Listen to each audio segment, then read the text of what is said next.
ग्राम रक्षा समिति, नगर रक्षा समिति के सभी सम्मानित कार्यकर्ता मित्रों, मंच पर आसीन आज की सभा के प्रमुख अतिथि माननीय श्री जगदीश देवड़ा जी, जो गृह मंत्री हैं मध्य प्रदेश सरकार के, मेरे भारत स्वाभिमान अभियान में कई बार अपनी उपस्थिति दर्ज करा चुके यहाँ के जो आईजी महोदय हैं उज्जैन जोन के श्री पवन जैन जी, जिनकी कविताएं हमने बार बार सुनी हैं, हरिद्वार में आस्था चैनल पर भी आई हैं।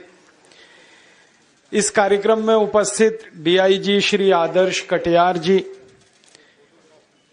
माननीय विधायक श्री पारसमल जी, माननीय विधायक श्री मनोहर भाई, एसपी रतलाम श्री वेद प्रकाश शर्मा जी, जिनके अथक प्रयासों से मैं आपके बीच में आ सका, एसपी नीमच श्री राधेश्याम जी और एसपी मंदसौर श्री डीपी गुप्ता जी, मैं आप सभी का आभार व्यक्त करता हूं। विशेष रूप से माननीय श्री वेद प्रकाश जी शर्मा का, जो पुलिस अधीक्षक हैं रतलाम के, उनकी धर्मपत्नी श्रीमती पुष्पांजलि का, जो हमारे भारत स्वाभिमान की मध्य प्रदेश की राज्य प्रभारी हैं, उनके बार बार अनुरोध के कारण मैं यहां पर आ सका और मुझे आप सबसे संवाद करने का मौका मिला। मुझे बहुत आनंद है, खुशी है। परम पूजनीय स्वामी रामदेव जी का कुछ संदेश लेकर मैं आपके पास आया हूं। कुछ बातें उनके द्वारा जो मुझे कही गई हैं, क्योंकि मैंने इस कार्यक्रम के बारे में स्वामी जी को जब बताया कि मैं रतलाम जा रहा हूं, क्या कहूं, तो उन्होंने कहा कि 2-3 बातें जरूर कहना मेरी तरफ से। तो जो बातें उन्होंने मुझे कही वो मैं पहले कहूंगा, बाद में कुछ मेरी बात करूंगा। सबसे पहले परम पूजनीय स्वामी रामदेव जी ने जो आपके लिए कहा है वो ये कि ग्राम रक्षा समिति, नगर रक्षा समिति अपना काम अच्छे तरीके से करें। इसके लिए बहुत आवश्यक है कि ग्राम रक्षा समिति और नगर रक्षा समिति के सभी कार्यकर्ता सदस्य एकदम स्वस्थ हों, निरोगी हों, उनका जीवन रोग मुक्त हो, उनका जीवन प्राण युक्त हो, चिकित्सा मुक्त हो। ये बहुत आवश्यक है। अगर नगर रक्षा समिति, ग्राम रक्षा समिति के सभी सदस्यों को बीमारियां हैं, किसी को ब्लड प्रेशर है हाई या लो, किसी को घुटनों में दर्द है, किसी को कमर में दर्द है, किसी को सिर में दर्द है, किसी को सर्दी जुकाम बार बार होता रहता है, किसी को बुखार बार बार आता रहता है, अगर ऐसी बीमारियों में आप घिरे हुए हैं तो आप जब अपनी रक्षा नहीं कर सकते तो नगर की क्या करेंगे, गांव की क्या करेंगे। तो परम पूजनीय स्वामी जी ने मुझे कहा कि सबसे पहली बात तो मेरी तरफ से ये कहना कि नगर रक्षा समिति, ग्राम रक्षा समिति के सभी कार्यकर्ता स्वस्थ हों, निरोगी हों, संपूर्ण रूप से तन और मन से किसी भी बीमारी से ग्रसित ना हो। ये उनका पहला संदेश है। तो ये मैं आपसे कहना चाहता हूं। अब आप ये पूछेंगे मुझसे कि हम स्वस्थ रहें, निरोगी रहें, रोग मुक्त रहें, तो इसके लिए क्या करें। तो इसके लिए रोज नियमित सवेरे 5 बजे उठकर थोड़ी देर प्राणायाम कर लें, थोड़े योग आसन कर लें। प्राणायाम और योग आसन आपको निशुल्क रूप में सिखाया जा सकता है, कोई बड़ी बात नहीं है। रतलाम, नीमच और मंदसौर तीनों ही स्थानों पर भारत स्वाभिमान के कार्यकर्ता हैं, पतंजलि योग पीठ के योग शिक्षक हैं। वो आपके बीच में आकर योग की कक्षाएं ले सकते हैं और आप सबको ये सब बहुत अच्छे से सिखा सकते हैं। हमारे माननीय श्री वेद प्रकाश शर्मा जी योग में बड़े अच्छे पंडित हैं, प्राणायाम बहुत अच्छे से जानते हैं, खुद करते हैं, सिखाते रहते हैं, पुलिस वालों को बताते रहते हैं, वो भी आपको ये सब बता सकते हैं, सिखा सकते हैं। आप में सीखने की ललक थोड़ी पैदा हो जाए तो सिखाने वालों की कोई कमी नहीं है। भारत में लगभग 11 लाख योग शिक्षक हैं जो प्रतिदिन निशुल्क रूप से योग कक्षाएं लेते हैं और आपके जैसे करोड़ों लोगों को योग और प्राणायाम सिखाते हैं। तो आप ये थोड़ा सीख लीजिए, बहुत आसान है। सांस को कैसे भरना है, सांस को कैसे निकालना है, छोटा छोटा प्रयासों से भस्त्रिका, कपालभाति, अनुलोम विलोम, उद्गीत, प्रणव, ये 5-7 प्राणायाम आप नियमित करते रहें, निश्चित रूप से आप निरोगी हो जाएंगे, क्योंकि करोड़ों भारतवासी ये प्राणायाम करके निरोगी हो चुके हैं।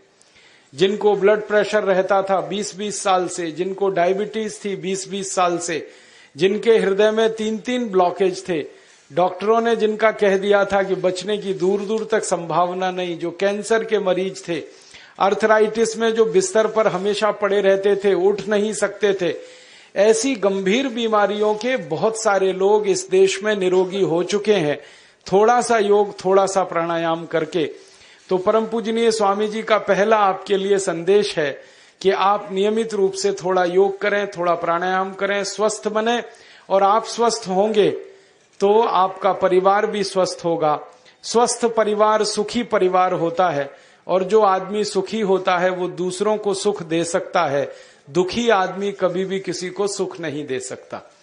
तो आप सब ग्राम रक्षा समिति, नगर रक्षा समिति के सदस्य सुखी बने, क्योंकि भारतीय संस्कृति का मूल ही है सर्वे भवन्तु सुखिनः, सर्वे सन्तु निरामया, सर्वे भद्राणि पश्यन्तु, मां कश्चित् दुख भाग भवेत्। हम सब सुखी बने, ये तभी संभव है जब निरोगी होंगे, और निरोगी होने के लिए बहुत आसान तरीका है।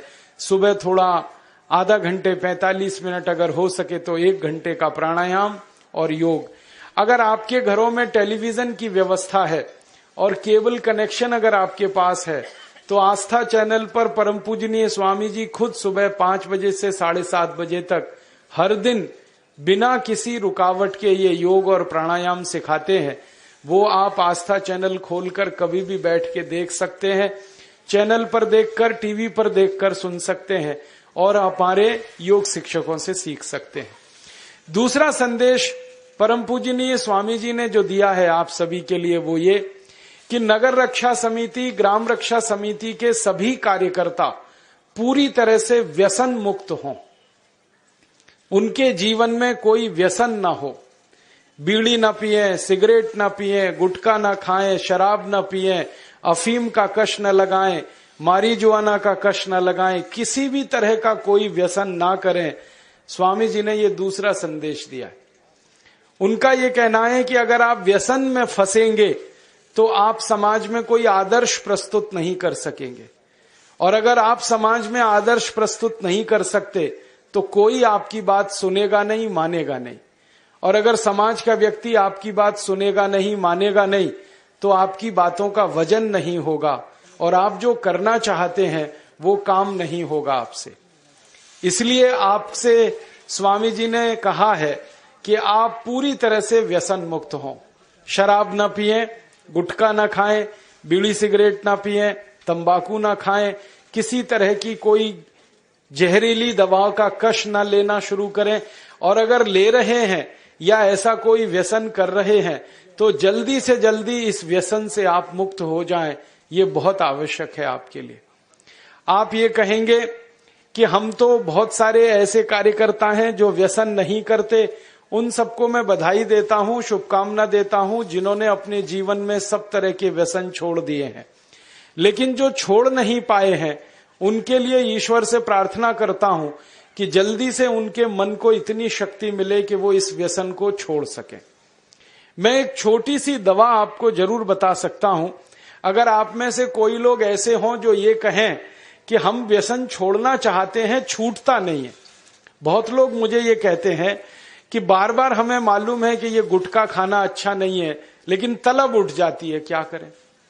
बार बार लगता है कि ये बीड़ी सिगरेट पीना अच्छा नहीं है, लेकिन तलब हो जाती है, तो क्या करें। हमें मालूम है कि शराब पीना अच्छा नहीं है, लेकिन तलब आ जाती है, तो क्या करें। तो आपको बीड़ी सिगरेट की तलब ना आए, गुटखा खाने की तलब ना लगे, तंबाकू खाने की तलब ना हो, शराब पीने की तलब ना हो, इसके लिए एक छोटा सा उपाय बताता हूं जो बहुत आसान है, आप आसानी से कर सकते। पहला उपाय तो ये है कि जिनको बार बार तलब लगती है और जो अपनी तलब पर कंट्रोल नहीं कर पाते, नियंत्रण नहीं कर पाते, इसका माने उनका मन कमजोर है। और परम पूजनीय स्वामी जी कहते हैं कि मन को मजबूत बनाओ। मन को मजबूत बनाने का सबसे आसान तरीका है थोड़ी देर आराम से बैठ जाओ, जैसे मैं बैठा हूं, आलती पालती मार के। इसको हम सुखासन कहते हैं। आंखें बंद कर लो, दाहिनी नाक बंद कर दो और खाली बाईं नाक से सांस भरो और छोड़ो। खाली बाईं नाक से सांस भरो और छोड़ो, बाईं नाक से सांस भरो और छोड़ो। जिसको हम लोग चंद्र नाड़ी कहते हैं, उसको सक्रिय कर दो। जितनी ज्यादा सक्रियता आपके चंद्र नाड़ी की होती जाएगी, मन की शक्ति आपकी अपने आप बढ़ती चली जाएगी और आप इतने संकल्पवान हो जाएंगे जो आसानी से कोई भी बात ठान लेंगे तो उसको बहुत आसानी से कर डालेंगे। ये एक तरीका है, बहुत आसान है। ये भी प्राणायाम का ही तरीका है। दूसरा एक तरीका है कि आपके घर में एक आयुर्वेदिक औषधि है जिसको आप सब जानते हैं और पहचानते हैं। हम उसका बहुत इस्तेमाल करते हैं लोगों का व्यसन छुड़वाने में, और उस औषधि का नाम है अदरक। अदरक हम सबके घर में है। इस अदरक के टुकड़े कर लो छोटे छोटे, उसमें नींबू निचोड़ दो, थोड़ा सा काला नमक मिला लो और इसको धूप में सुखा लो। सूरज की धूप में इसको सुखा लो। सूखने के बाद जब इसका पूरा पानी खत्म हो जाए, ये अदरक के टुकड़े हमेशा अपनी जेब में डाल के रखो। जब भी दिल करे कि तंबाकू खानी है, गुटखा खाना है, बीड़ी सिगरेट पीनी है, तो आप एक अदरक का टुकड़ा निकालो, मुंह में डालो, उसका चूसने का काम शुरू कर दो। और ये अदरक ऐसी अद्भुत चीज है, इसको दांत से काटो मत, तो सवेरे से शाम तक ये मुंह में आपके सुरक्षित रहता है। इसको चूसते रहो, आपको गुटखा खाने की याद ही नहीं आएगी, आपको बीड़ी सिगरेट पीने की तलब ही नहीं आएगी और दारू की तलब भी छूट जाएगी। बहुत आसान है, कुछ भी मुश्किल नहीं है। फिर से बता देता हूं, अदरक ले लो, छोटे टुकड़े कर लो, नींबू निचोड़ लो, फिर उसमें काला नमक मिला लो, धूप में सुखा लो। सुखाने के बाद वो तैयार हो गया। तैयार होके इसको जेब में रखो, पुड़िया बना के रखो, डिब्बी में रखो, जैसे भी है जेब में रखो। जब दिल में तलब उठे, बीड़ी पीना, सिगरेट पीना, दारू पीना, गुटखा खाना, एक गुटखा माने एक टुकड़ा इस अदरक का निकाल के जीभ पे रखो, चूसना शुरू कर दो। जैसे ही वो रस आपके लार में घुलना शुरू हो जाएगा, आप देखना इसका चमत्कारिक असर होगा। आपको फिर गुटखा, बीड़ी, सिगरेट, तंबाकू, दारू याद ही नहीं रहेगी। सवेरे से शाम तक चूसते रहो, और जो 2, 4, 10 दिन, 15 दिन, 20 दिन लगातार कर लिया तो हमेशा के लिए व्यसन आपका छूट जाएगा। आप बोलेंगे ये अदरक में ऐसी क्या चीज है? ये अदरक में एक रासायनिक तत्व है जिसको हम रसायन शास्त्र की भाषा में, केमिस्ट्री में कहते हैं सल्फर। अदरक में सल्फर बहुत अधिक मात्रा में है। जब हम अदरक चूसते हैं तो वो सल्फर है जो अदरक का निकल के हमारी लार के साथ मिलके अंदर जाने लगता है। और ये सल्फर जब खून में घुलने लगता है तो ये सल्फर कुछ ऐसे शरीर में हार्मोन्स को, कुछ ऐसे अंदर अंतःस्रावी ग्रंथियों को सक्रिय कर देता है जो व्यसन नहीं करने के लिए आदमी को प्रेरित करती है। जो विज्ञान की रिसर्च है आज तक सारी दुनिया में, वो ये कहती है कि कोई भी आदमी व्यसन के अधीन जब जाता है तब जब सल्फर की मात्रा उसके शरीर में बहुत कम हो जाती है, तो उसको बार बार तलब लगती है, बीड़ी की, सिगरेट की, गुटखे की, तंबाकू की। तो सल्फर की मात्रा आप पूरी कर दो बाहर से, ये तलब खत्म हो जाती है। इसका मैंने हजारों लोगों पर परीक्षण किया है और बहुत अच्छे सुखद परिणाम हैं। बड़ी आसानी से बिना किसी खर्चे के शराब छूट जाती है, बीड़ी, सिगरेट, गुटखा आदि आदि सब छूट जाता है। तो आप इसका उपयोग कर लो। और इसका एक दूसरे उपयोग का तरीका बताता हूं। अदरक के रूप में सल्फर हमारे प्रकृति ने हमको भरपूर मात्रा में दिया है, बहुत सस्ता है। इसी सल्फर को होम्योपैथी की दवा के दुकान पे भी आप प्राप्त कर सकते। आप कोई भी होम्योपैथी दवा की दुकान पे चले जाओ और उस दवा बेचने वाले विक्रेता से ये कहो कि मुझे सल्फर नाम की दवा दे दो, वो दे देगा आपको। एक छोटी सी शीशी में भर के दे देगा।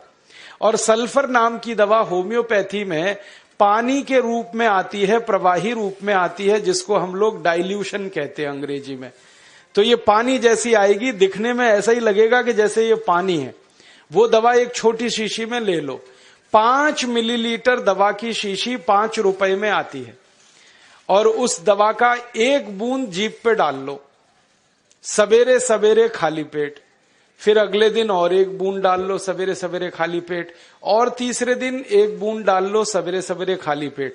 बस 3 बार अगर आपने 1-1 बूंद डाल ली तो 50 से 60% लोगों की दारू, बीड़ी, सिगरेट तो 3 खुराक में ही छूट जाती। और जो ज्यादा पियक्कड़ हैं, हाँ ऐसे भी है ना जिनकी शाम बिना पिए गुजरती ही नहीं, उसके बिना तो उनका काम चलता ही नहीं, तो उनको ये निवेदन है कि ये सल्फर नाम की दवा को हर हफ्ते 1 बार ले लिया करें। आज ले लिया, 5-6 दिन बाद फिर ले लिया, फिर 5-7 दिन बाद ले लिया। हफ्ते में 1-1 बार लेते जाएं तो 1.5-2 महीने में बड़े बड़े पियक्कड़ों की दारू छूट जाती है। मैंने ऐसे ऐसे लोगों की दारू छुड़वाई है जो सवेरे सोकर उठने से पीना शुरू करते थे और रात तक सोने तक पीते रहते थे। उनकी भी दारू छूट गई है। बस इतना ही है कि 2-3 महीने का समय लगा है। तो ये सल्फर दवा अदरक में भी है, बाजार में मिलती है, होम्योपैथी की दुकान पे। अब इस दवा को जब आप खरीदोगे तो दुकानदार आपसे एक सवाल पूछेगा। वो पूछेगा कितनी ताकत की दवा दूं, कितनी पोटेंसी की दवा दूं। तो जब आप लेना इस सल्फर को तो उस दुकानदार से कह देना 200 ताकत की दे दो, 200 पोटेंसी की दे दो। सल्फर 200, यही उसका पूरा नाम है। 200 संख्या है, सल्फर दवा का नाम। तो ये सामान्य रूप से बीड़ी, सिगरेट, शराब, दारू वगैरह वगैरह के लिए काफी है। और जो ज्यादा पीने वाले हैं, बहुत ज्यादा जिनकी दारू है, तो उनके लिए यही सल्फर की 1000 ताकत की दवा ले लेना, 1000 पोटेंसी की। तो सल्फर 200 और सल्फर 1000। और अगर आप सब ग्राम रक्षा समिति की तरफ से एक बोतल खरीद लो, इसकी बहुत सस्ती आती है। ऐसे खरीदोगे तो 5 रुपए में 5 मिलीलीटर है, और बड़ी बोतल खरीद लो 250 मिलीलीटर की या 450 मिलीलीटर की, वो 150-200 रुपए की आती है। और एक बोतल सल्फर दवा में 10,000 लोगों की शराब आसानी से छूट जाती है, मात्र एक बोतल में। और वो बोतल कितने की है? 250-250 रुपए की, और 10,000 लोगों के लिए वो काम आ जाती है। और कभी कभी इस दवा को और अच्छे तरीके से इस्तेमाल करना हो तो 1 बूंद सल्फर को पानी में डाल देना, जो पीने वाला पानी है, और वो पानी जो शराबी लोग हैं, जो पियक्कड़ लोग हैं, जो व्यसन करने वाले लोग हैं, उनको पिला देना।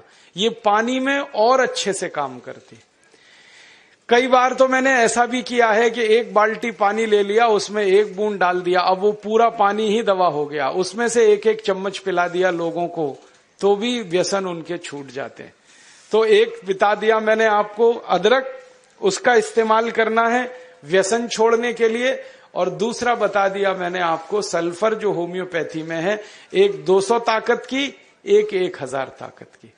और पहली बात जो सबसे पहले मैंने बताई कि मन को थोड़ा मजबूत कर लो, तो बाईं नाक से सांस लेना, बाईं नाक से सांस निकालना 5 मिनट रोज सुबेरे भी अगर आपने कर लिया तो आपके जीवन से सब तरह की कमजोरी मन की खत्म हो जाएगी और व्यसन छोड़ना आपके लिए बहुत आसान हो जाएगा। तीसरा और आखिरी संदेश जो स्वामी जी ने दिया है, और उन्होंने कहा है कि ये बात आप सबको मैं जरूर कहूं। स्वामी जी ने कहा कि आप अपने जीवन में हिंदू हैं या मुसलमान, सिख हैं या ईसाई, जैन हैं या बौद्ध, ये सब अपने घर तक सीमित रखो।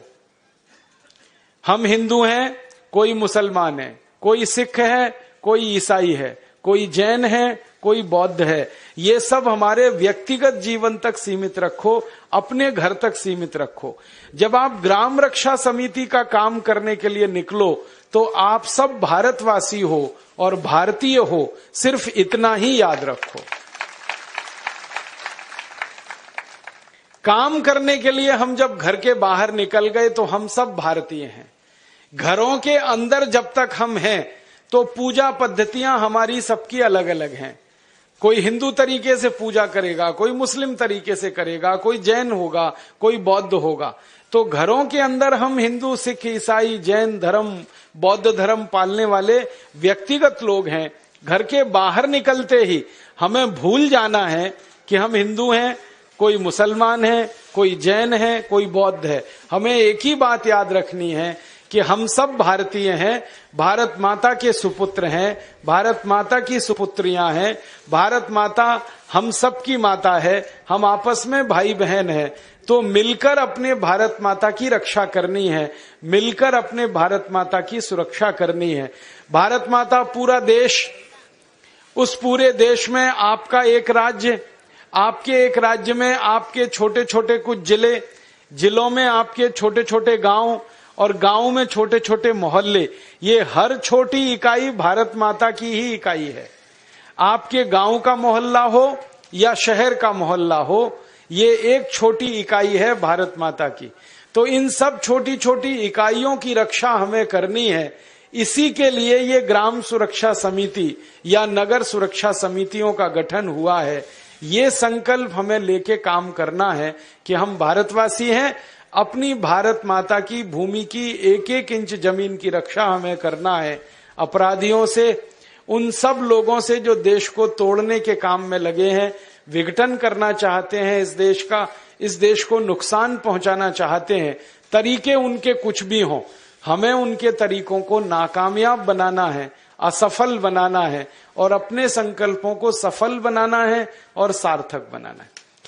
स्वामी जी के ये 3 संदेश हैं आपके लिए। पहला संदेश कि आप सब निरोगी हों, रोग मुक्त हों, चिकित्सा पर आपको कोई पैसा खर्च ना करना पड़े, ज्यादा दवाएं आपको ना खानी पड़े, उसके लिए योग प्राणायाम करें। दूसरा संदेश स्वामी जी का, आप व्यसन मुक्त हों, किसी भी तरह के व्यसन में ना फंसें। और तीसरा और आखिरी संदेश स्वामी जी का कि हम सब सार्वजनिक जीवन में भारतीय बने, व्यक्तिगत जीवन में हिंदू मुसलमान कुछ भी हो, भारतीय होकर इस देश के लिए काम करें। ये 3 संदेश स्वामी जी ने कहा था कि जरूर मैं दूं आपको जब रतलाम जाऊं। तो ये मैंने स्वामी जी के संदेश आपको दिए। अब स्वामी जी के संदेश को बढ़ाते हुए एक बात मैं और कहना चाहता हूं मेरी तरफ से, कि आप अगर निरोगी और रोगमुक्त होना चाहते हैं और उसके लिए योग प्राणायाम एक साधन आपके पास है। एक दूसरी छोटी सी बात और कहना चाहता हूं आपको, उसको जोड़ते हुए, कि हमारे योग और प्राणायाम की जो शिक्षा हम लेते हैं ना, वो अष्टांग योग के सूत्र वाली है। पतंजलि योग दर्शन में ये दर्शन की बात है, सिद्धांत जो है वो अष्टांग योग के हैं, माने 8 अंग हैं उसके योग के। और इन 8 अंगों में जो सबसे पहले 2 अंग हैं वो यम और नियम हैं। तो यम नियम का पालन हम करते हुए योग आसन प्राणायाम आदि करते हैं, तब इसका पूरा लाभ होता है। तो मैं आपको आपकी जिंदगी के लिए छोटे छोटे कुछ 4 नियम बताना चाहता हूं, और ये 4 नियम का पालन आप सब करिए।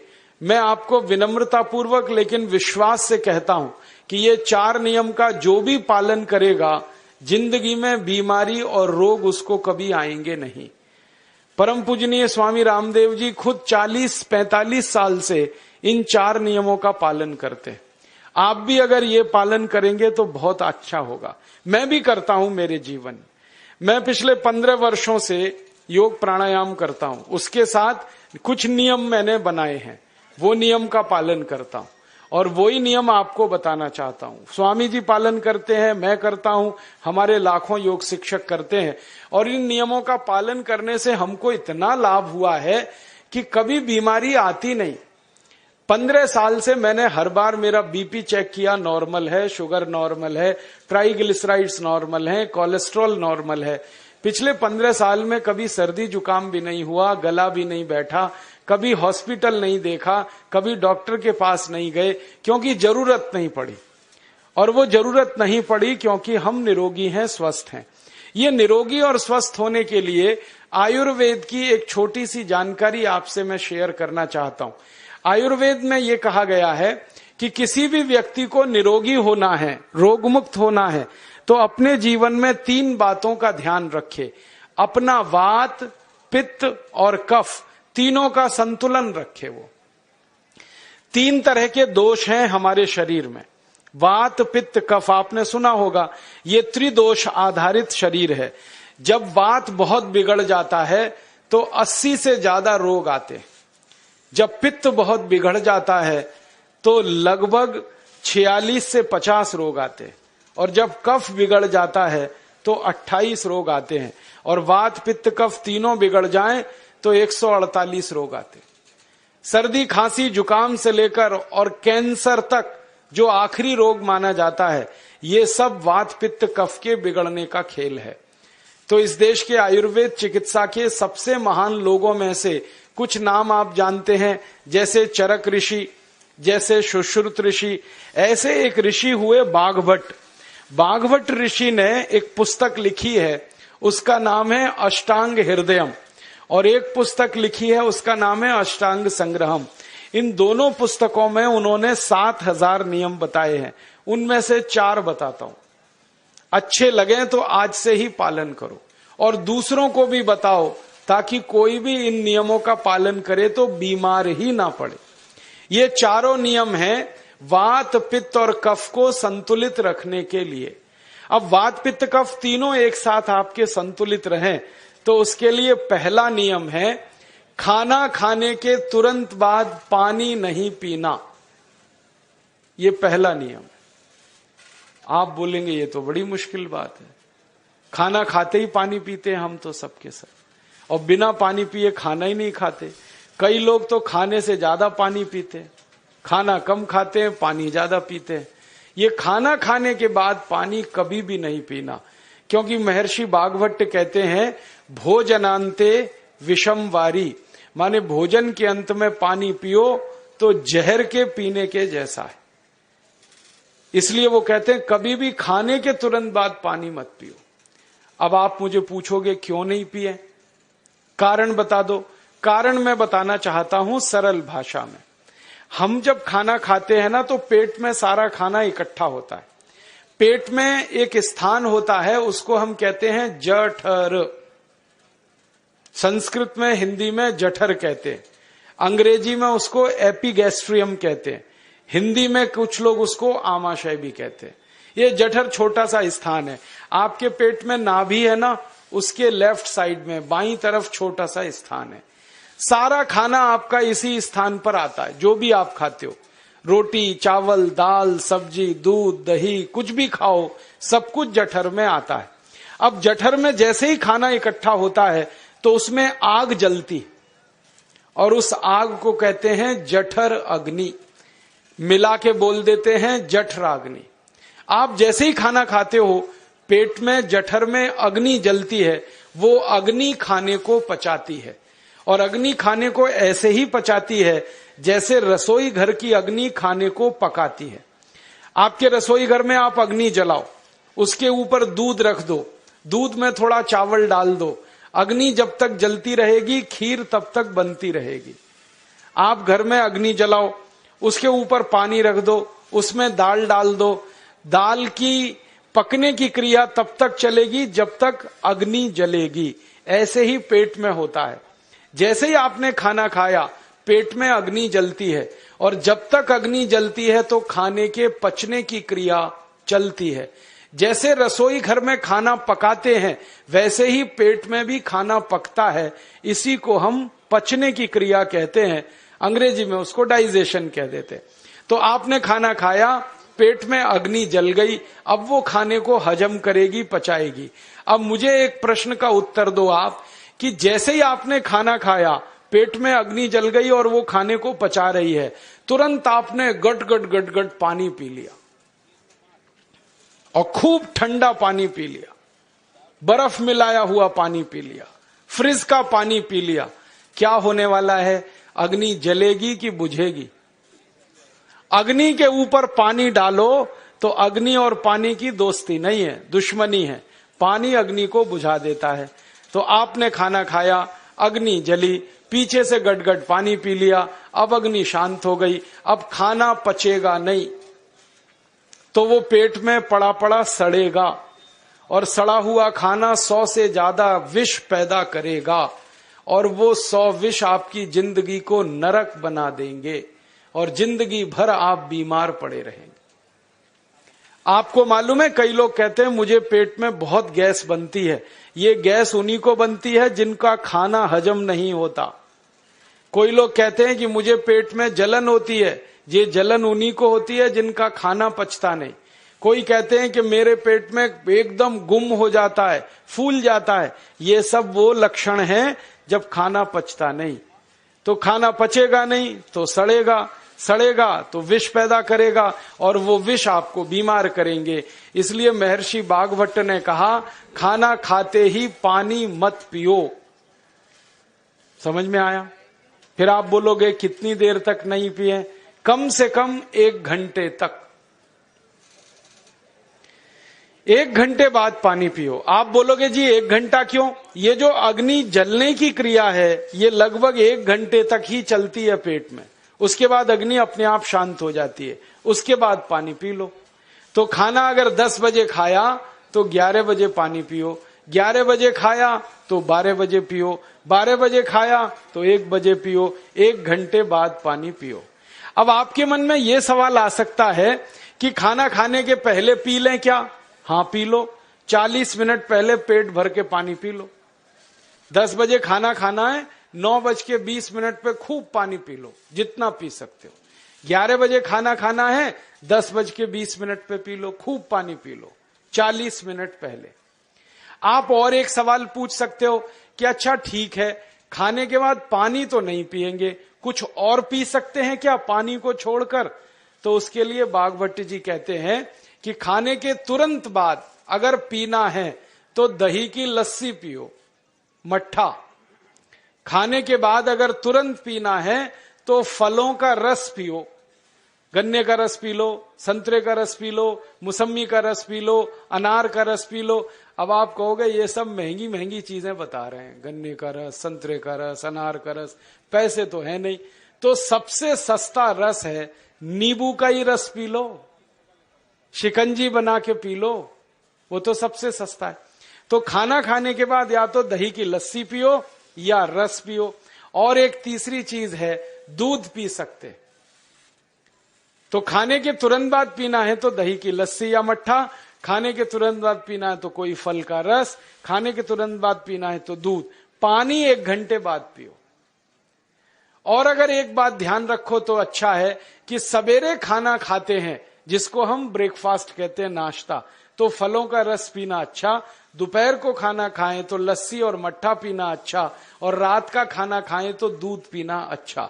जो लोग इस नियम का पालन कर सकते हैं, जिंदगी में कभी भी 80 रोग उनको नहीं हो सकते। वात पित्त कफ तीनों ही इस एक छोटे से नियम से संतुलित रहते हैं।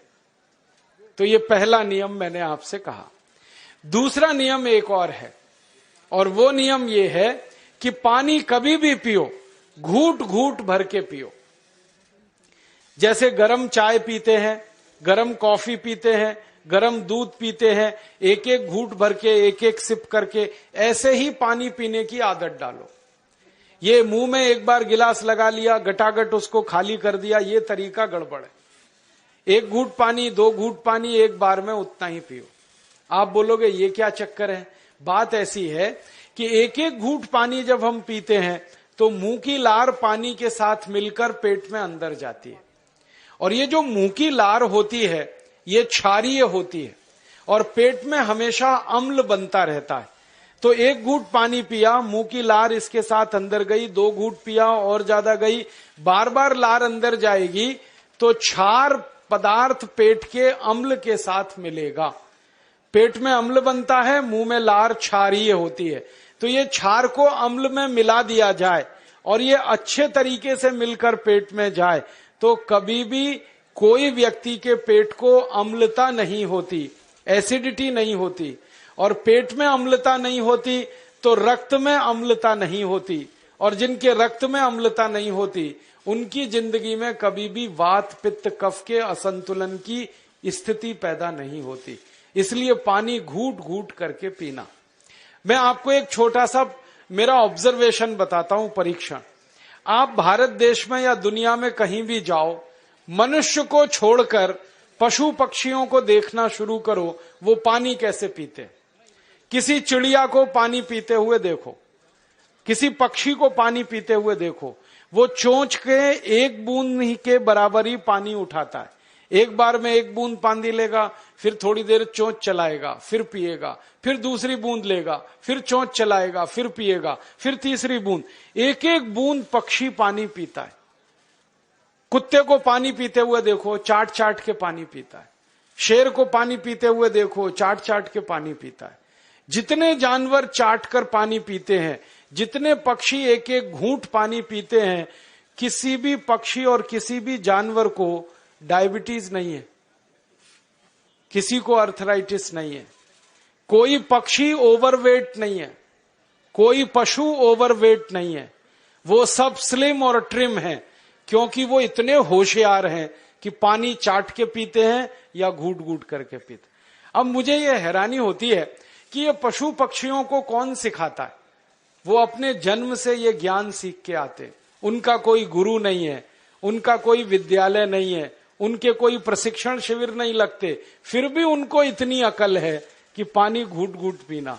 और हम ये मनुष्य जिनके इतने गुरु, इतने विद्यालय, इतने कॉलेज, सीखने वाले, सिखाने वाले, और हम मूर्खों के मूर्ख गटागट पानी पीते रहते हैं।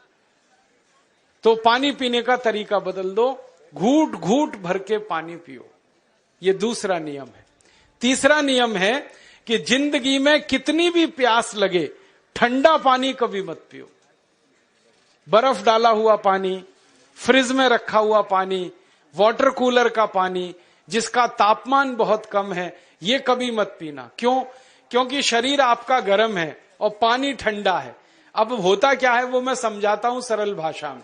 पेट तो गर्म है, अब इसमें ठंडा पानी डाल दिया आपने, तो अंदर झगड़ा होता है। और झगड़ा क्या होता है? या तो पानी पेट को ठंडा करेगा या पेट पानी को गर्म करेगा। अगर पानी ने पेट को ठंडा कर दिया तो पेट के ठंडा होते ही हृदय ठंडा होता है, हृदय के ठंडा होते ही मस्तिष्क ठंडा होता है, मस्तिष्क के ठंडा होते ही आदमी ठंडा होता है, और आदमी ठंडा होते ही राम नाम सत्य होती है। आपको मालूम है, जब शरीर ठंडा पड़ जाता है तो घर में भी नहीं रखते, निकाल के बाहर सड़क पे रख देते। जो घर आपने बनाया अपनी मेहनत से, शरीर के ठंडा पड़ते ही निकाल बाहर करते हैं उस घर में से, और फिर चिल्लाने लगते हैं, लेके जाओ, जल्दी लेके जाओ, इसको जला के आओ। माने ठंडे शरीर की इज्जत नहीं है। तो ठंडा पानी क्यों पी रहे हो भाई? बंद कर दो। कोई जानवर ठंडा पानी नहीं पीता, कोई पक्षी नहीं पीता। तो आप ये ठंडा पानी पीना बंद करो, सादा पानी पीना शुरू करो। और गर्मी के दिनों में बहुत अगर आपको तकलीफ है तो मिट्टी के घड़े का पानी पी लेना, फ्रिज का और बर्फ का नहीं पीना। ये तीसरा नियम है। और चौथा और आखिरी नियम है कि आप सवेरे ही सवेरे जब सोकर उठते हो तो सबसे पहले पानी पियो। जैसे ही आपकी आंख खुल गई तो पहले 2-3 गिलास पानी पी लो, उसके बाद आप टॉयलेट में जाओ। उठते ही पानी पियोगे तो 2 फायदे हैं। पहला फायदा यह है कि पानी पेट में जाकर बड़ी आंत को साफ करता है, और जैसे ही बड़ी आंत की सफाई होगी पेट पे दबाव पड़ेगा और आप संडास घर में जाएंगे, 2-3 मिनट में पेट आपका साफ हो जाएगा। जिनका पेट सुबह एक बार में साफ हो जाता है उनकी जिंदगी में कभी रोग नहीं आता। इसलिए सुबह सुबह उठते ही पेट साफ होना जरूरी है। और उठते ही पानी पियोगे तो मुंह की जो लार है वो पानी के साथ मिलकर अंदर जाएगी। सुबह पेट में एसिड की मात्रा ज्यादा होती है, इसलिए लार का पेट में जाना बहुत जरूरी है। इसलिए सुबह उठते ही पानी पीना बहुत जरूरी है। ये 4 नियम हैं आयुर्वेद के। पहला नियम, खाना खाने के 1 घंटे बाद पानी पीना। दूसरा नियम, पानी को हमेशा घूट घूट भर के पीना। तीसरा नियम, कभी भी जिंदगी में ठंडा पानी नहीं पीना। और चौथा और आखिरी नियम, सवेरे उठते ही सबसे पहले पानी पीना। 4 नियमों का पालन जो भी अपने जीवन में कर सकता है वो वात पित्त कफ तीनों को संतुलित रख सकता है। और जिसका वात पित्त कफ संतुलित है उसके जीवन में बीमारी नहीं आती है। और जो बीमार नहीं पड़ते हैं वो स्वस्थ और तंदुरुस्त और सुखी रहते हैं। उनकी जिंदगी का खर्चा कम होता है और देश का भी बहुत सारा पैसा बचता है। आपको शायद मालूम है या नहीं, एक साल में हम जब बीमार पड़ जाते हैं भारतवासी, तो साल का करीब 6 लाख करोड़ रुपया हमारा खर्च हो जाता है उन बीमारियों का इलाज करने में। इसलिए इतना पैसा फालतू में हम खर्च करें हर साल 6 लाख करोड़, ये बहुत बड़ी रकम है। इससे बेहतर ये है कि हम बीमार ही नहीं पड़ें और स्वस्थ रहें, सुखी रहें। और ये 6 लाख करोड़ का जो खर्चा हम करते हैं बीमार पड़ने पर, अक्सर ये एलोपैथी की दवाएं खाने में खर्च होता है। और जो एलोपैथी की दवाएं हम खा रहे हैं, जैसे paracetamol, Baralgan, butazone, oxyphenbutazone, aspirin, Disprin, Novalgin, ये सब ऐसी खराब दवाएं हैं जो दुनिया के देशों में 20 साल पहले बंद हो चुकी हैं, भारत में धड़ल्ले से बिक रही हैं और हमको बीमारियों से ज्यादा गंभीर बीमारियों में फंसा रही। ज्यादातर दवाएं जो आप खाते हो वो किडनी खराब कर देती हैं, लीवर खराब कर देती हैं, आंतों में घाव कर देती हैं, विकलांगता आ जाती है, पैरालिसिस हो जाता है, ब्रेन हेमरेज हो जाता है, हार्ट अटैक आ जाता है। दुनिया में लगभग इस समय 84,000 दवाएं बिकती हैं और आपको सुनकर हैरानी होगी, उनमें से मात्र 117 दवाएं हैं जो काम की हैं, बाकी सब बेकार की दवाएं हैं। उन बेकार की दवाओं को खाकर हम 6 लाख करोड़ खर्च करते हैं। ये बहुत दुख और अफसोस की बात है। और ये 6 लाख करोड़ का खर्चा समाज के वो लोग करते हैं जिनको जिंदगी में हर समय अपना आर्थिक स्थिति को देख के चलना पड़ता है, जिनकी आमदनी बहुत नहीं है, जिनके घर में आमदनी के बहुत ज्यादा साधन नहीं है, उनको ये पैसा खर्च करना पड़ता है। तो कई बार क्या होता है, किसी का घर बिक जाता है, किसी का खेत बिक जाता है, किसी के घर के गहने गिरवी रख जाते हैं, किसी को कर्ज लेना पड़ जाता है, किसी को कर्ज लेकर दोबारा कर्ज लेना पड़ जाता है। मैंने इस हिंदुस्तान में पिछले 15 साल के प्रवास में देखा कि गांव-गांव के गरीब किसान कर्ज ले लेकर ये महंगी दवाएं खाकर इलाज करते हैं, डॉक्टरों को पैसा देते हैं, दवा कंपनियों को देते हैं, और वो पैसा फिर इस देश में से दूसरे देश में चला जाता है, क्योंकि अक्सर ये दवाएं बनाने वाली कंपनियां विदेशी होती है। तो हम 6 लाख करोड़ खर्च करें अपने खून पसीने की कमाई का, उससे अच्छा ये है बीमार ही ना पड़े, दवा खाने की जरूरत ही ना पड़े, तो हम सुखी रहें, स्वस्थ रहें। तो योग प्राणायाम करें, 4 नियमों का जीवन में पालन करें, बहुत आसान है आपके लिए। और अब एक छोटी सी एक बात और आपसे कहना चाहता हूं कि आप सब गांवों से आए हैं, ग्रामीण रक्षा समिति के लोग काफी दिखाई दे रहे हैं। गांव में आप खेती करते होंगे, ऐसा मेरा विश्वास है। खेती करने वाले किसानों के सामने आजकल इस देश में एक बहुत बड़ा संकट आया है। वो संकट ये है कि किसानों की जिंदगी में कर्ज बढ़ता ही चला जा रहा है। मैंने अभी थोड़े दिन पहले एक अध्ययन किया था महाराष्ट्र राज्य में, और वो अध्ययन ये था कि हिंदुस्तान के जो किसान हैं, भारत के जो किसान हैं, इनके जीवन में खर्चे की स्थिति क्या है। तो उसके लिए कुछ गांवों में मैं घूमा था, कुछ परिवारों में सर्वेक्षण किया था, तो पता चला कि किसान की जिंदगी का सबसे बड़ा खर्चा है खेती का, और खेती में सबसे बड़ा खर्चा है यूरिया और डीएपी का। मैंने हर एक किसान के घर घर में जाके आंकड़े इकट्ठे किए, तो पता चला कि कोई किसान अगर 100 रुपए खर्च कर रहा है जिंदगी में, तो 60 रुपए का खर्चा यूरिया डीएपी का है, और 20 रुपए का खर्चा कीटनाशक दवाएं छिड़कने का है। Endosulfan, malathion, parathion, benzene hexachloride, chlorpyrifos, dichromate, monocrotophos, 20 किस्म की जहरीली दवाएं छिड़क कर हम हमारे किसान की जिंदगी का इनकम का 20% खर्च कर देते हैं। मुझे बहुत अफसोस है ये कहते हुए कि आप सब किसान हैं, मैं भी किसान का ही बेटा हूं, मेरे घर में भी खेती होती है। मेरा गांव उत्तर प्रदेश में अलीगढ़ जिले में है, हमारे घर में परंपरा से खेती होती है। हम सब जो किसान खेती करते हैं, एक साल में 21 करोड़ टन अनाज पैदा करते हैं भारत के किसान। गेहूं, चावल, चना, दाल, मटर सब मिलाकर 21 करोड़ टन। इस 21 करोड़ टन अनाज को बाजार में बेचें तो 10 लाख करोड़ रुपए आता है। अब एक दिन मैंने हिसाब निकाला कि ये 10 लाख करोड़ रुपए जो आता है 21 करोड़ टन अनाज बेचकर, ये जाता कहां है? किसानों की एक साल की पूरी आमदनी 10 लाख करोड़ की है भारत देश में, और जो किसान जानवर पालते हैं, गाय बैल भैंस पालते हैं और उसका दूध बेचते हैं, उनकी आमदनी और 2.5 लाख 3 लाख करोड़ की है। और जो किसान फल पैदा करते हैं, सब्जियां पैदा करते हैं, उसको भी जोड़ दिया जाए तो कुल आमदनी 15 लाख करोड़ के आसपास है। अब 15 लाख करोड़ की आमदनी अगर किसानों की एक साल में होती है तो हर किसान को इस देश में लखपति करोड़पति होना चाहिए। लेकिन कोई भी किसान इस देश में रोडपति है, बैंक का कर्जदार है, घर गिरवी रखा हुआ है, ट्रैक्टर गिरवी रखा हुआ है, बैल गिरवी रखे हुए हैं, गाय गिरवी रखी हुई है, गहने घर के गिरवी रखे हुए हैं। ऐसी हालत सब किसानों की है। तो मेरे मन में हमेशा ये प्रश्न आता था कि आखिर ये इतना उत्पादन करके जो बिक्री होता है, ये जाता कहां है 15 लाख करोड़? फिर मैंने भारत सरकार के अलग अलग मंत्रालयों से जानने की कोशिश की। तो सबसे पहले मैंने एक चिट्ठी लिखी कृषि मंत्रालय को और उनके एक मंत्री को पूछा कि भारत के किसान एक साल में जो खेती में कुल उत्पाद बनाते हैं, बाजार में बेचते हैं, दूध आदि बेचते हैं, फल सब्जियां बेचते हैं, उनकी साल की आमदनी 15 लाख करोड़ की है। इनके खर्चे का क्या तरीका है वो जरा मुझे जानना है।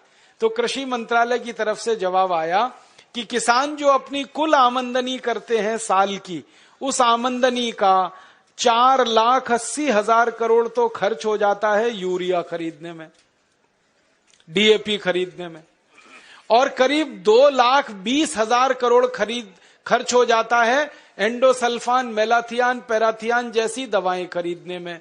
अब 4,80,000 करोड़ गया यूरिया डीएपी में, 2,20,000 करोड़ चला गया दवाएं खरीदने में, 7 लाख करोड़ तो ऐसे ही डूब गया किसानों का। फिर मैंने पूछा जो बच गया पैसा वो कहां जाता है? तो फिर एक मंत्रालय को मैंने प्रश्न किया था, उनका नाम है कानून और न्याय मंत्रालय। उनके यहां मेरी चिट्ठी गई तो उनका जवाब आया कि भारत के किसान 3.5 करोड़ मुकदमे लड़ रहे हैं। किसान 3.5 करोड़ मुकदमे लड़ रहे हैं। एक किसान वादी है और एक किसान प्रतिवादी है, तो 7 करोड़ परिवार मिलकर ये मुकदमे लड़ रहे हैं। और ये मुकदमे आजादी के 62 साल से चल रहे हैं। तारीख पर तारीख, तारीख पर तारीख, तारीख पर तारीख पड़ती ही जा रही है। किसानों की जेब से पैसा निकल निकल कर वकीलों की जेब में जा रहा है, न्यायाधीशों की जेब में जा रहा है। मुकदमे का फैसला होता नहीं, पैसा किसानों का खर्च होता रहता है। मैंने ये 3.5 करोड़ मुकदमों का एक हिसाब निकाला कि एक मुकदमे पर एक वकील अगर पैरवी के लिए खड़ा हो जाए तो 500 रुपए से कम तो नहीं ही लेता वो, न्यूनतम। और कुछ कुछ तो ऐसे महापुरुष वकील हैं हमारे देश में जो एक दिन के लिए खड़े हो जाएं 5 लाख रुपए फीस ले लेते। ऐसे भी महापुरुष हैं इस देश। तो 500 रुपए सबसे कम और 5 लाख रुपए सबसे ज्यादा।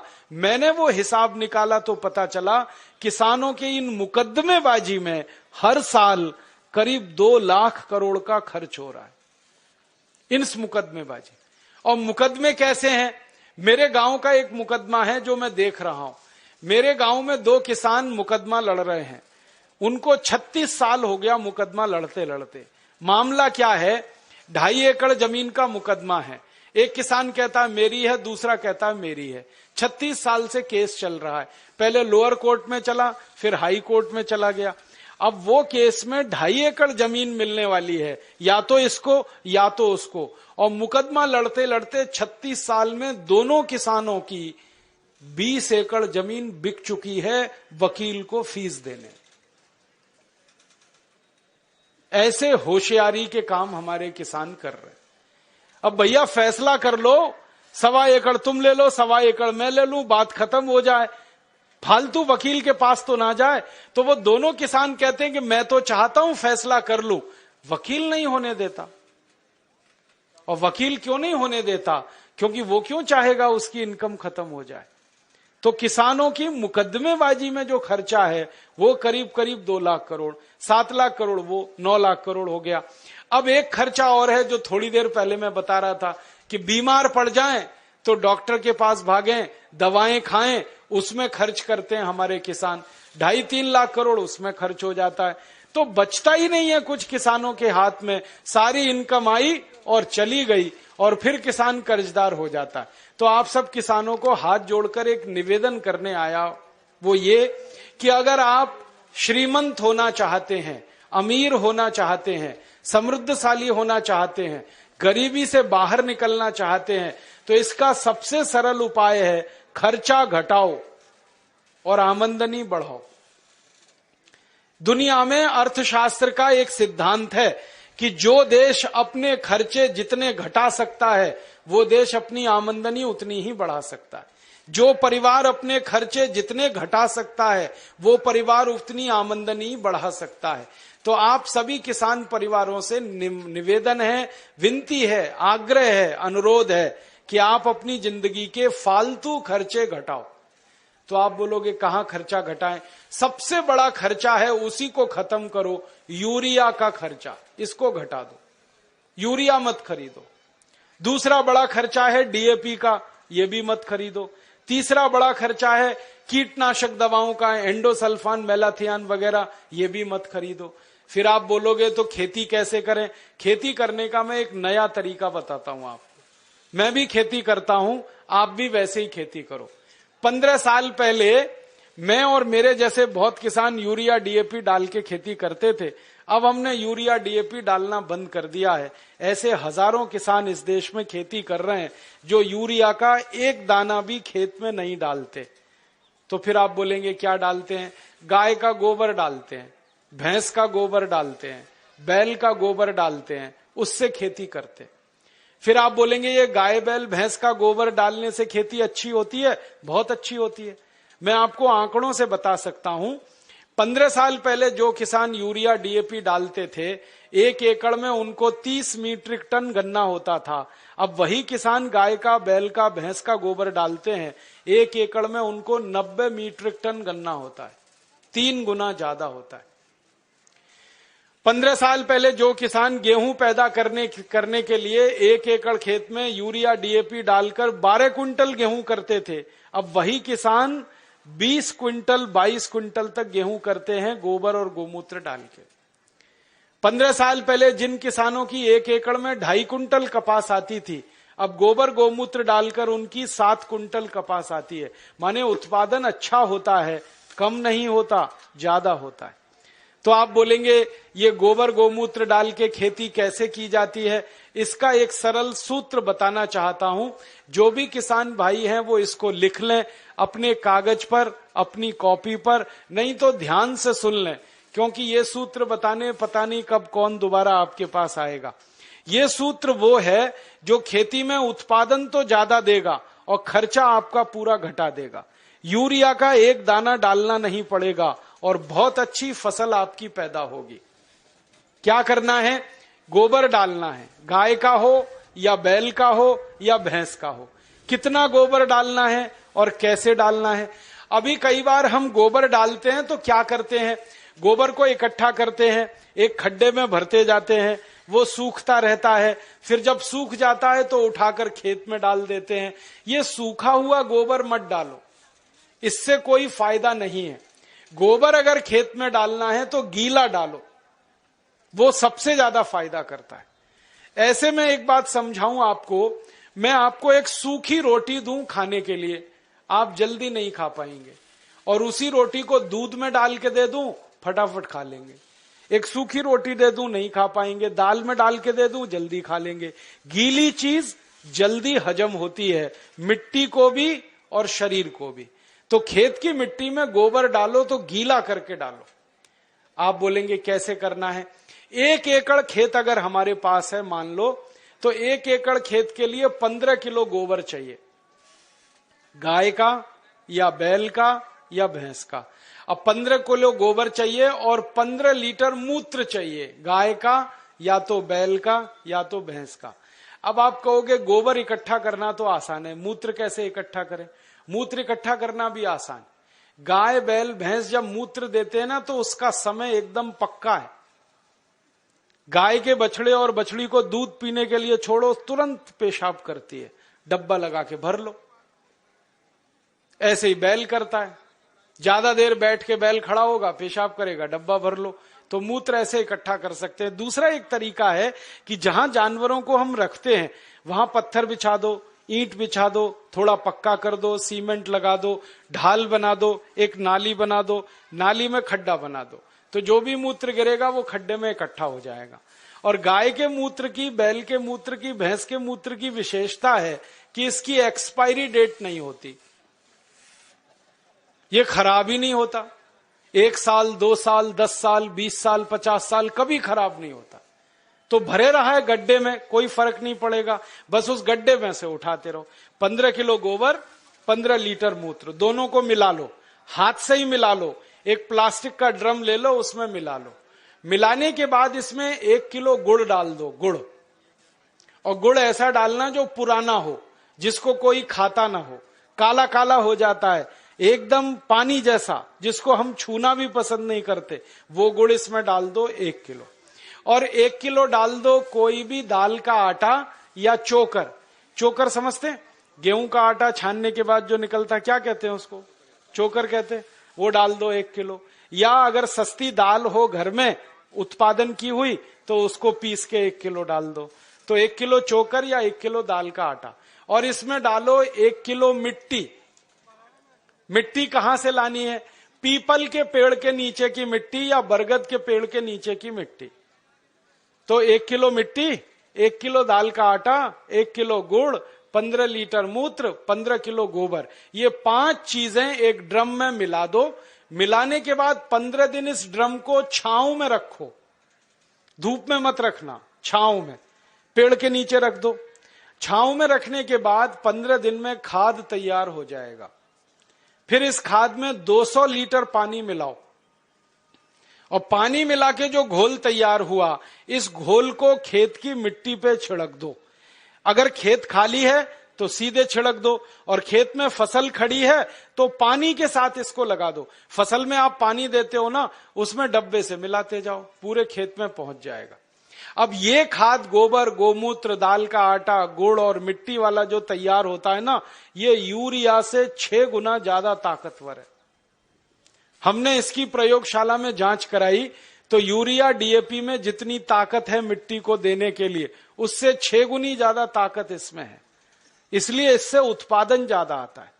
और इस खाद को हर 21 दिन में खेत में डालते जाओ। हर 21 दिन में अगर आपने डाला तो पूरे साल की एक साइकिल बन जाती है। जैसे 3 महीने की फसल है तो 4 बार डलेगा, 4 महीने की फसल है 5 बार डल जाएगा, 6 महीने की फसल है 7 बार डल जाएगा। हर 21 दिन पर यह खाद डालते जाओ। परिणाम क्या होगा? मिट्टी बहुत अच्छी हो जाएगी आपकी। और ये खाद डालने से मिट्टी में केंचुए बहुत हो जाते हैं। और केंचुओं के बारे में आप जानते हैं? केंचुए मिट्टी में ऊपर नीचे घूमते हैं और मिट्टी को खोदते रहते हैं, और केंचुए मिट्टी को भुरभुरा बनाते हैं, पोला बनाते हैं।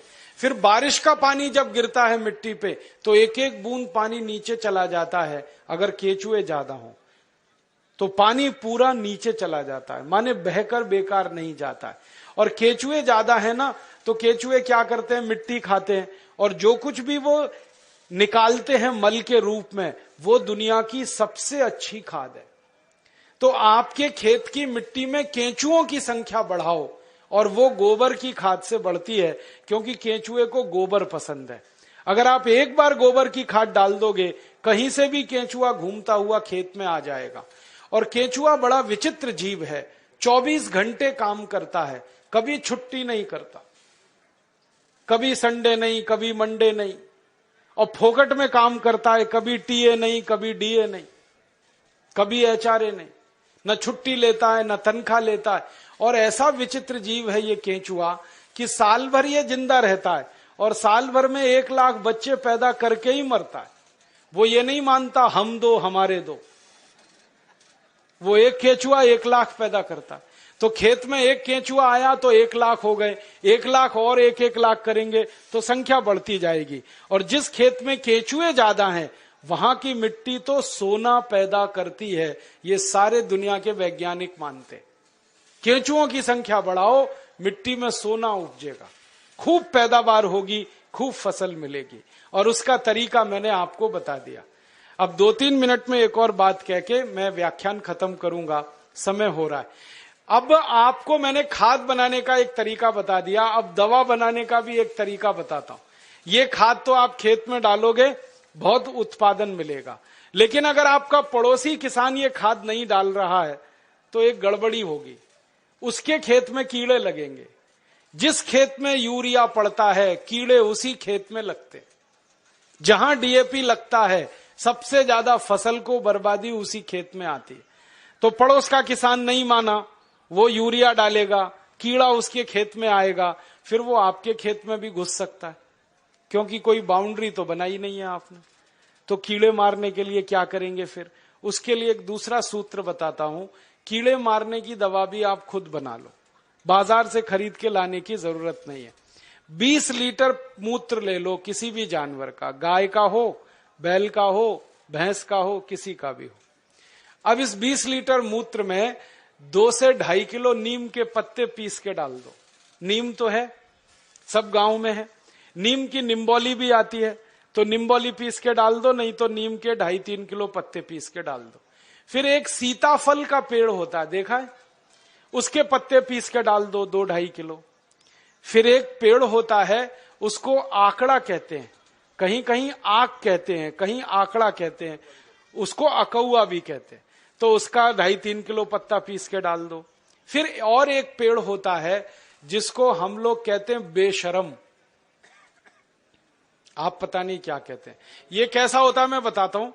बेशरम कहते हैं, समझते हैं, बहुत अच्छा। पान के जैसा पत्ता होता है, बिना बीज के होता है, बिना पानी के, इसलिए बेशरम कहते हैं उसको। हर गांव में होता है। तो 2.5-3 किलो बेशरम के पत्ते ले लो, 2-2.5 किलो नीम के पत्ते ले लो, 2.5-3 किलो इसके पत्ते ले लो सीताफल के, और 2.5-3 किलो आंकड़े के पत्ते ले लो, और इसमें आधा-पौना किलो तंबाकू पीस के डाल दो, और इसको खूब उबालो गोमूत्र में।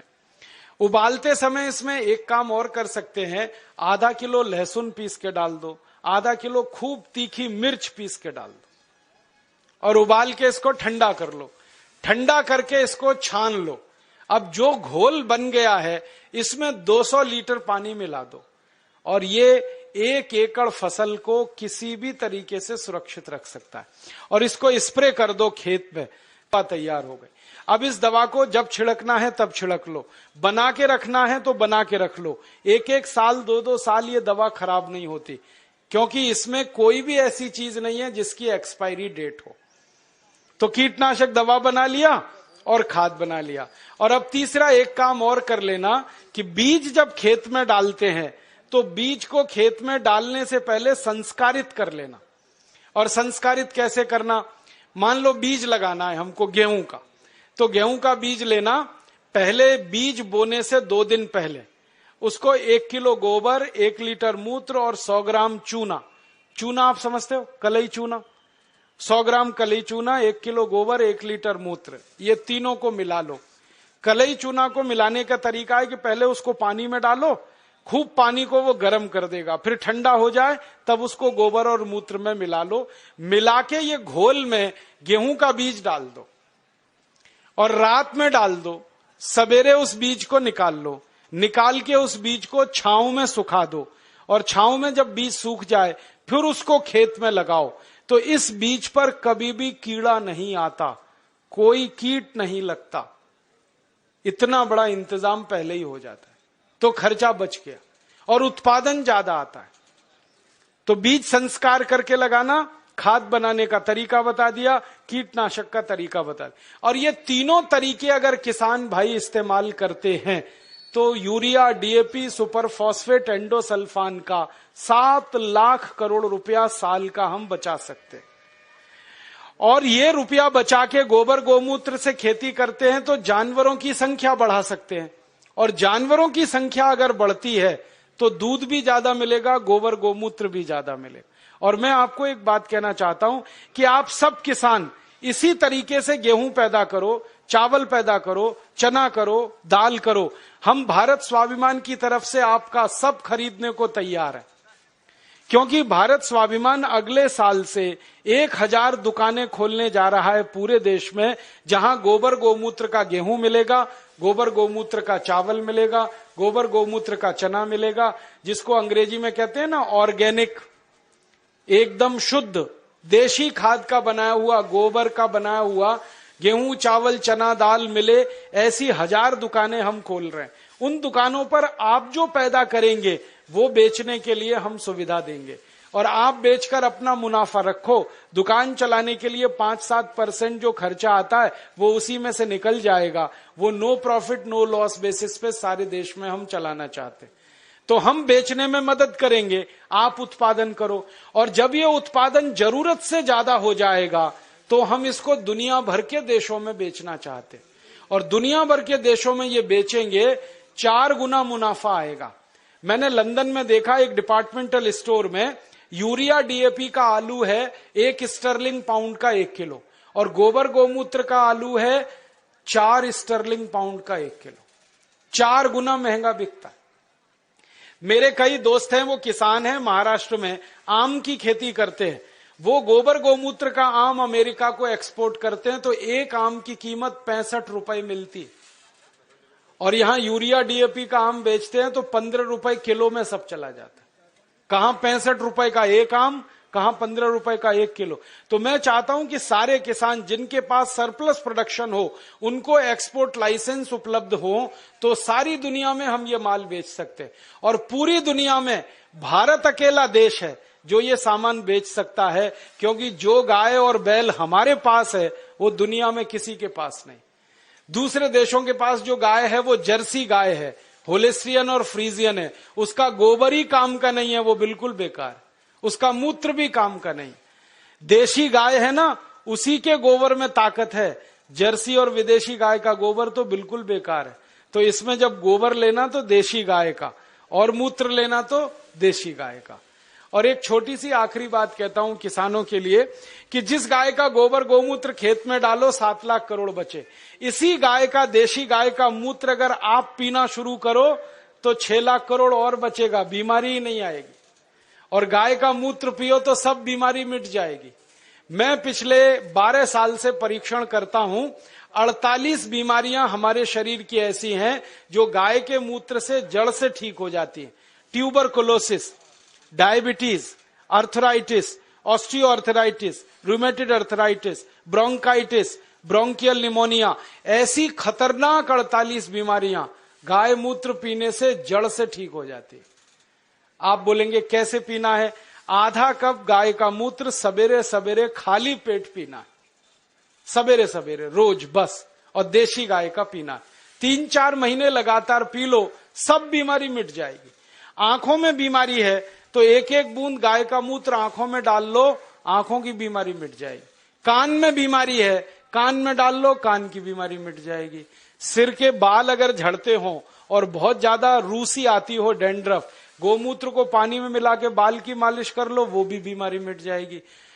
पांव में ठेक पड़ जाती हैं कई बार, और पांव कट जाते हैं, फट जाते हैं, क्रैक्स, गाय मूत्र की मालिश करके रात को सो जाओ, ये बीमारी भी मिट जाएगी। खाज हो जाए, खुजली हो जाए, गोमूत्र की मालिश करो, खाज खुजली मिट जाएगी।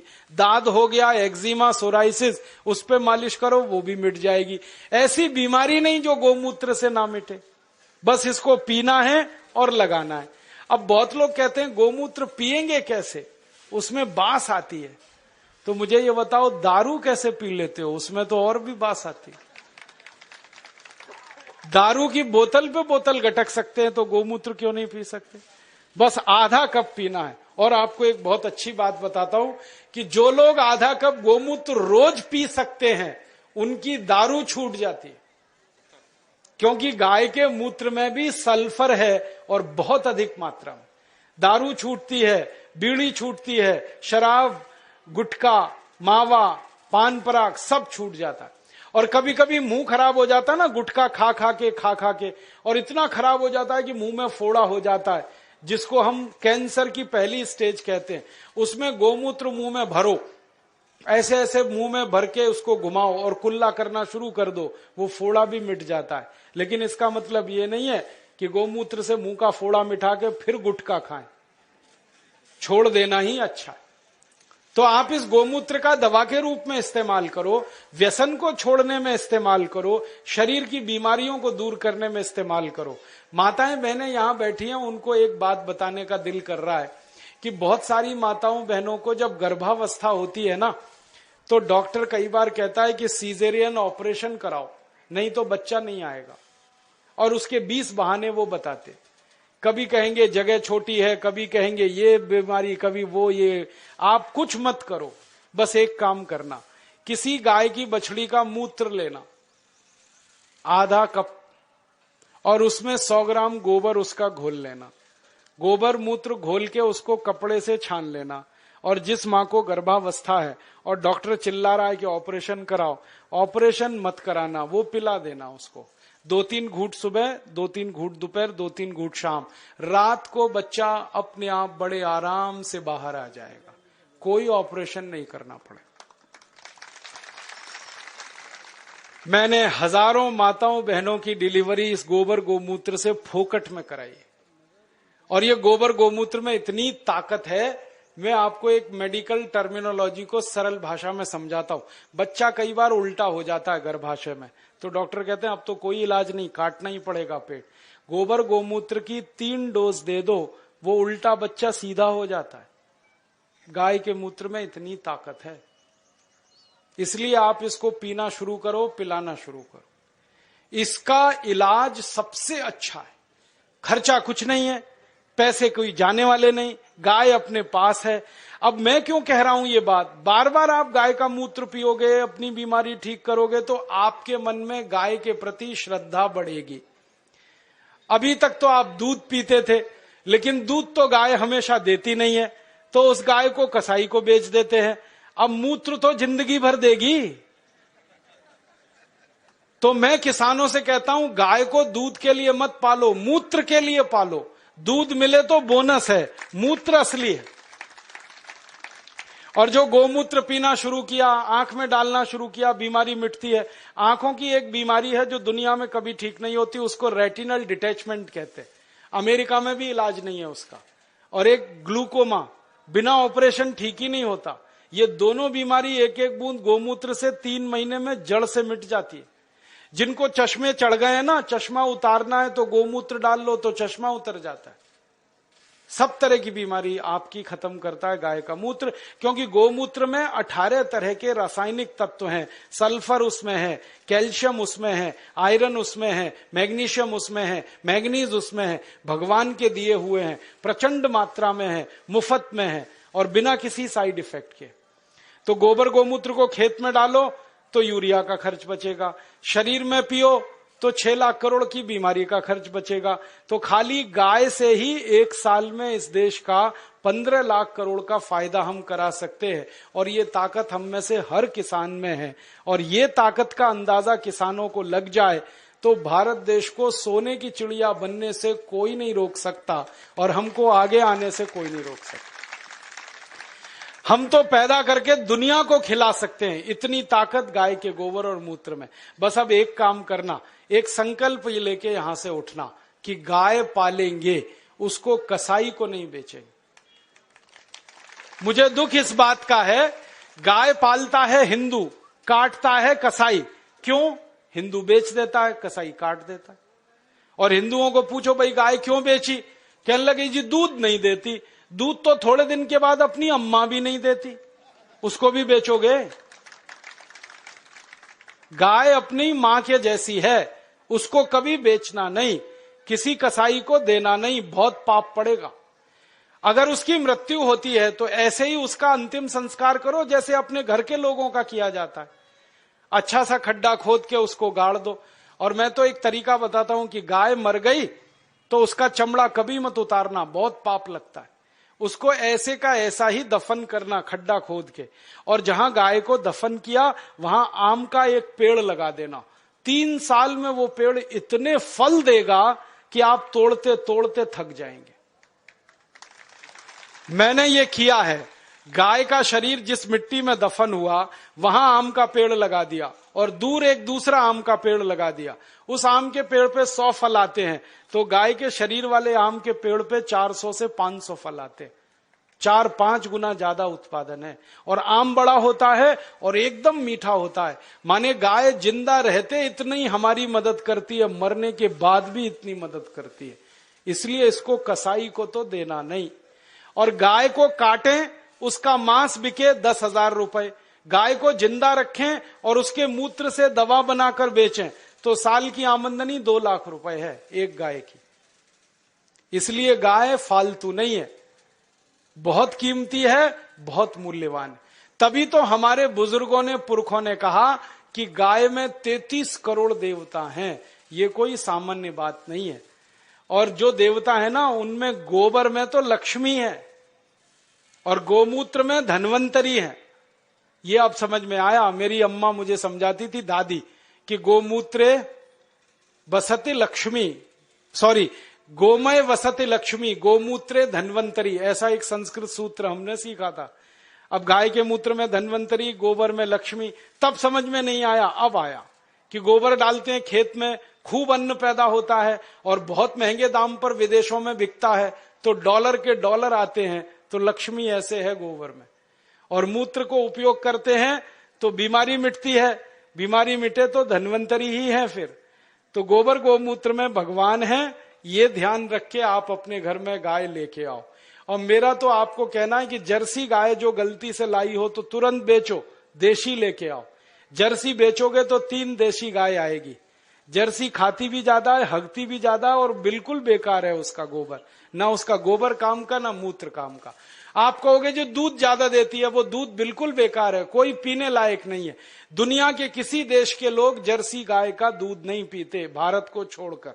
डेनमार्क में सबसे ज्यादा जर्सी गाय है, फिर भी वो दूध नहीं पीते, क्योंकि कहते हैं इससे कैंसर होता है, अर्थराइटिस होता है।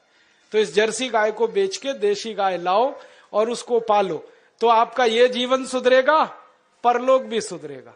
और मैं तो मानता हूं गाय का सबसे बड़ा मूल्य है, सवेरे ही सवेरे सोकर उठो और गाय के चेहरे का दर्शन करो तो भगवान का दर्शन हो गया। इतना आनंद और इतनी खुशी मिलती है गाय का दर्शन करने में। आंखें देखो कितनी सुंदर हैं, चेहरा कितना सुंदर है। तो ऐसी गाय पालकर अपनी खेती सुधारो, खुद को सुधारो, देश को सुधारो। ये निवेदन करके मैं इस व्याख्यान को समाप्त करता हूं। आपको धन्यवाद देता हूं कि आपने बड़ी ध्यान से, गंभीरता से सुना, और निवेदन करता हूं कि ये करना जरूर। अच्छा ये बताओ, करोगे? कौन कौन करेगा, जरा हाथ तो उठाओ। बहुत बढ़िया। और जब ये पैदा होने लगे गेहूं, चावल, चना, दाल, तो मुझे पतंजलि समिति को बताना, हम उसके बिकवाने के लिए आपकी पूरी मदद करेंगे। अच्छे से अच्छा भाव आपको मिले, अच्छी से अच्छी कीमत पर ये चीजें बिकें, उसके लिए हम आपकी मदद करेंगे। धन्यवाद। बहनों,